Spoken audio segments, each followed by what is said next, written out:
ಸೇರಿದ್ದು ಸಮಯ ಸೈನ್ಯ ರೀತಿ ಆ ಹೂವುಗಳ ಆರೋಗ್ಯಗಳನ್ನು ಜಾಗರೂಕರು ಈ ಸಸ್ಯಶಾಲಿಗಳ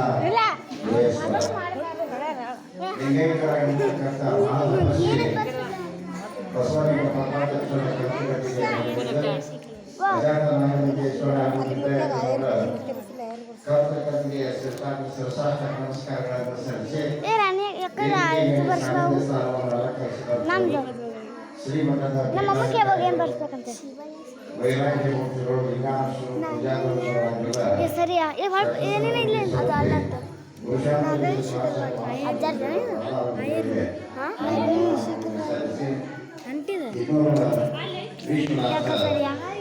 ಶಾಸ್ತ್ರೀ ಅಭಿವರ್ಧಿಸಿ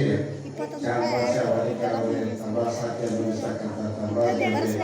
ಯಾವತ್ತೂ ನಗರದಲ್ಲಿ ಪಾಲ್ಗೊಂಡಂತ ತಾಯಿ ಬಂಧುಗಳಿಗೆ ಕನ್ಯೆ ಹಾಕಿದೆ ಗಂಡು ಮನೆಯವರೇ ಈಗಾಗಲೇ ಸಮಯ ಬಹಳಷ್ಟಾಗಿದೆ. ಹೆಚ್ಚಿಗೆ ಯಾವ ಮಾತನಾಡಿದ್ರೆ ಇವತ್ತು ಲಗ್ನ ಹಿಂದಿನ ದಿವಸ ಹೇಳಿದೆ ಏನಂತಂದ್ರೆ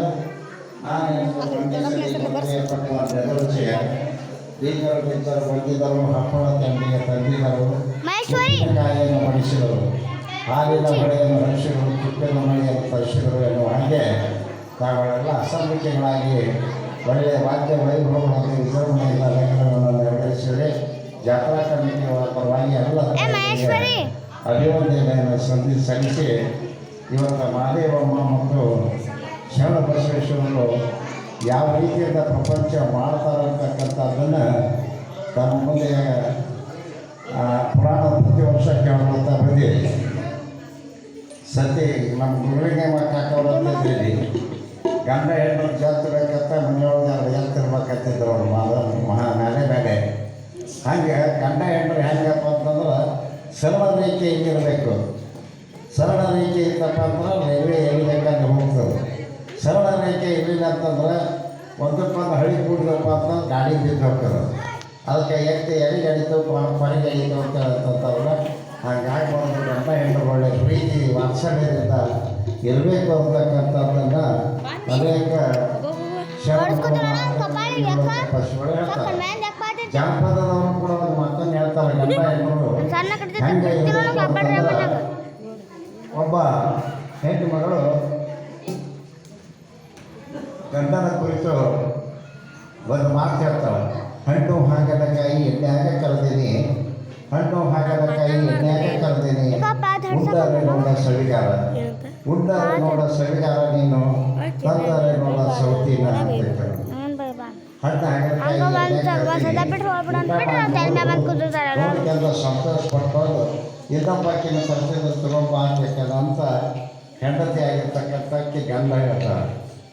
ಹಣ್ಣು ಹಾಗಲಕಾಯಿ ಎಣ್ಣೆಯಾಗ ಕರೆದೀನಿ, ಉಂಡರೆ ನೋಡ ಸವಿಗಾರ, ಉಂಡರೆ ನೋಡ ಸವಿಗಾರ ನೀನು, ತಂದರೆ ನೋಡ ಸೌತಿನ.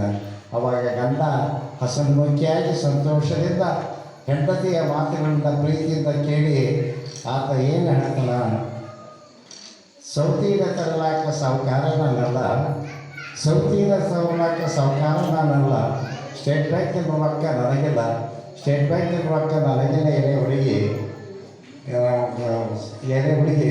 ಅಂತ ಮಾಡಿ ಹೇಳ್ತಾನೆ.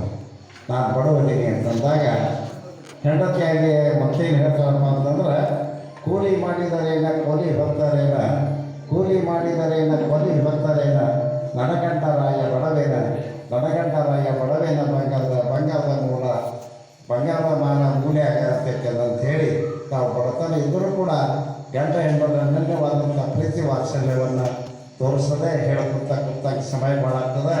ಇವತ್ತು ದಿವಸ ನಮ್ಮ ಪರಮ ಪೂಜ್ಯರು ಬಿದ್ದಾಳ ಮತ್ತು ರಾಜನಾಥ ಹೋಗಿದ್ದರು. ಹಿಂದೆ ಹೋದ ವರ್ಷ ನಾವು ಬ್ಯಾಗಾಳದಲ್ಲಿ ಹೋದಾಗ ಅವರು ಯಾರೂ ಇದ್ದಿದ್ದರು ಊರಾಗ, ಪಟ್ಟಿ ಮಾಡಿ ಕಳಿಸ್ಲಿ ಅಂತಂದ್ರೆ ನಾವು ಹೋಗಿ ಆ ಪಟ್ಟಿ ತರಲಿಲ್ಲ.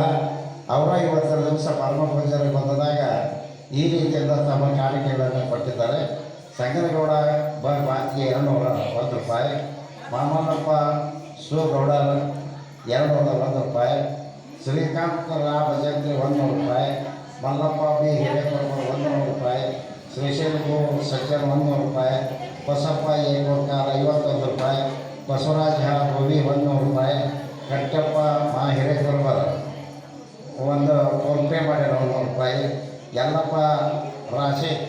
ಕುರುಬರು 100 ರೂಪಾಯಿ, ಸೋಮಪ್ಪ ಸರ್ ಮುಂದಿನ ಮನೆ 50 ರೂಪಾಯಿ, ಶಾಂತಯ್ಯ ಮೂವಿನ ಮಠ 101 ರೂಪಾಯಿ. ಈ ಪ್ರಕಾರ ತಮ್ಮ ಕಾಣಿಕೆಗಳನ್ನು ಕೊಟ್ಟು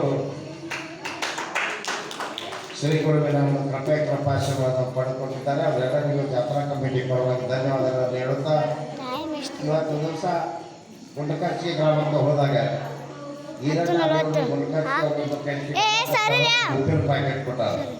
ಹುಡುಗರಿಗೆ ಭಕ್ತರು 1 ಚೀಲ ಅಕ್ಕಿ ಕೊಟ್ಟಾರ. ಶಾಂತಯ್ಯ ಮಠಪತಿ ಅಂತಕ್ಕಂಥವ್ರು ಬಿಜಾಪುರದಲ್ಲಿ ಇಲ್ಲಿ ಬಡತನದ ಭಾವನೆಯನ್ನು ಸೋಸಿ ಬಿಜಾಪುರದಲ್ಲಿ ಹೋಗಿ ಬಹಳಷ್ಟು ಅನುಭವಗಳನ್ನು ಪರಮಪೂಜ್ಯರ ಆಶೀರ್ವಾದದಿಂದ ಪಡೆದುಕೊಂಡು ಬಂದಿದ್ದಾನೆ. ಆ ಜನ್ಮಮೂರ್ತಿ 501 ರೂಪಾಯಿಗಳು ಹಾಗೂ 1 kg ಚಾಪುಡಿ ಬ್ಯಾನರ್ ಭಕ್ತರಿಂದ 1202 ರೂಪಾಯಿ ಈ ಪ್ರಕಾರ ತಮ್ಮ ಕಾಣಿಕೆಗಳನ್ನು ಮಾತನ್ನ ಹೇಳಿ ಈಗ